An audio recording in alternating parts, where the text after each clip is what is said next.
Some of the nastiest things in a BX dungeon don't swing swords and they don't roll initiative. It's slime, molds, bad air, rotting filth. They just sit there waiting for someone to make a mistake, and that's why they work so well in old school play. They make players slow down, watch the environment, and think before they act. Run them right, and they create tension without turning into another hit point grind. Today, I want to talk to you about how to make these hazards interesting instead of annoying, and I'll give you a simple index card procedure you can keep behind the screen. The biggest mistake that I see with hazards like slime and mold is essentially this: they appear out of nowhere and immediately do damage, right? Green slime drops from the ceiling. Poison gas fills the room. Everyone makes a save or dies. Technically, it's a hazard, but it's not a very interesting one. Old school play works best when danger is telegraphed. Players should have a chance to notice something is wrong before the danger hits. The tension comes from the moment someone says, hold up, don't touch that. Because that's the moment you're looking for as a DM. So here's the simple procedure I keep in mind when running dungeon hazards like slime, mold, gas, filth, disease, and all that other fun stuff. Just put it on an index card. Step one is the tell, right? We've talked about this in the past on other videos. Telegraph. Every hazard should have a visible sign.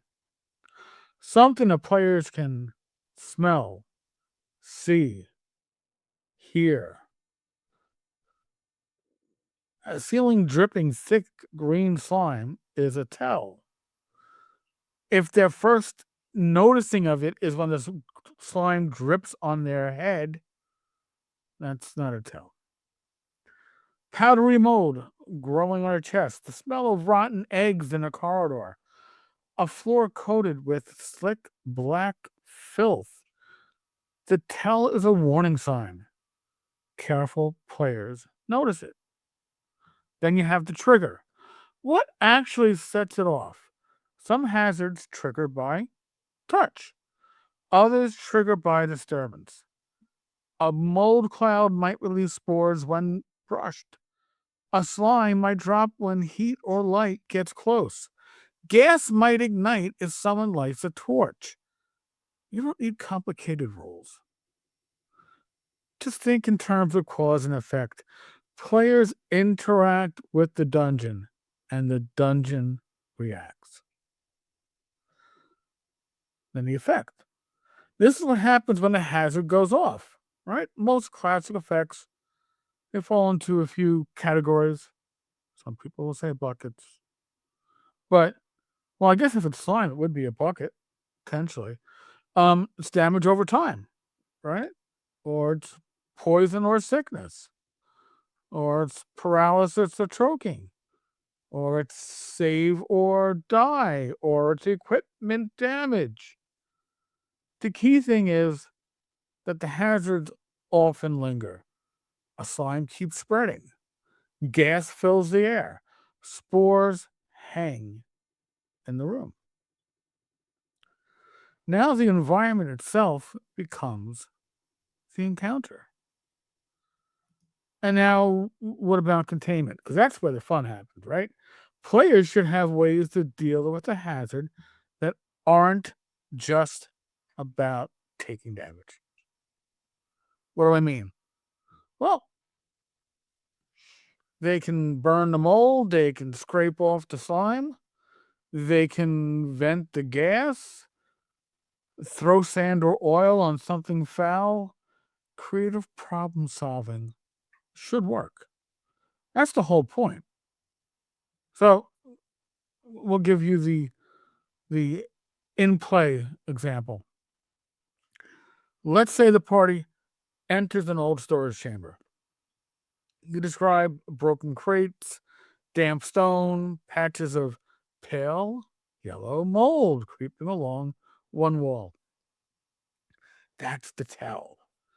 The thief walks over and pokes the crate with a dagger. That's the trigger. A cloud of yellow dust bursts into the air and spreads across the room. Now the players have decisions to make. Do they back out? Do they cover their mouths?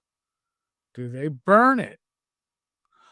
What I would do at the table is let the danger build. The cloud thickens, breathing gets harder, visibility starts dropping. See, now the party has a problem for them to solve. And that moment where everyone starts arguing about what to do, that's golden, right? That's a good dungeon play. That's what you want as a GM.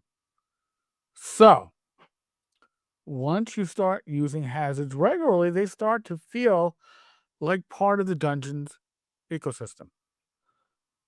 Slimes grow in wet corridors. Gas collects in deep chambers where air doesn't move. Filth attracts insects, rats, or worse. You can also use hazards as territory markers. If players see corridors coated in slime, they know something dangerous is nearby. The dungeon starts telling its own story. Now, there's a few things you probably should look out for. Hazards shouldn't feel unfair. If there's no warning, and I mentioned this at the beginning, right? If there's no warning and no way to react, players feel punished for no reason. And second, don't overcomplicate them. Hazards work best when they're simple environmental problems. And remember, these hazards change the battlefield. Gas limits torches or go boom. Slime blocks corridors. Filth spreads disease. They shape how players move through the dungeon. So, I mean, slimes, molds, gas, dungeon filth, and the like, they are classic BX hazards because they create tension without becoming combat encounters. Run them well, and players slow down. Watch the environment and start thinking like explorers instead of fighters. And the key is simple.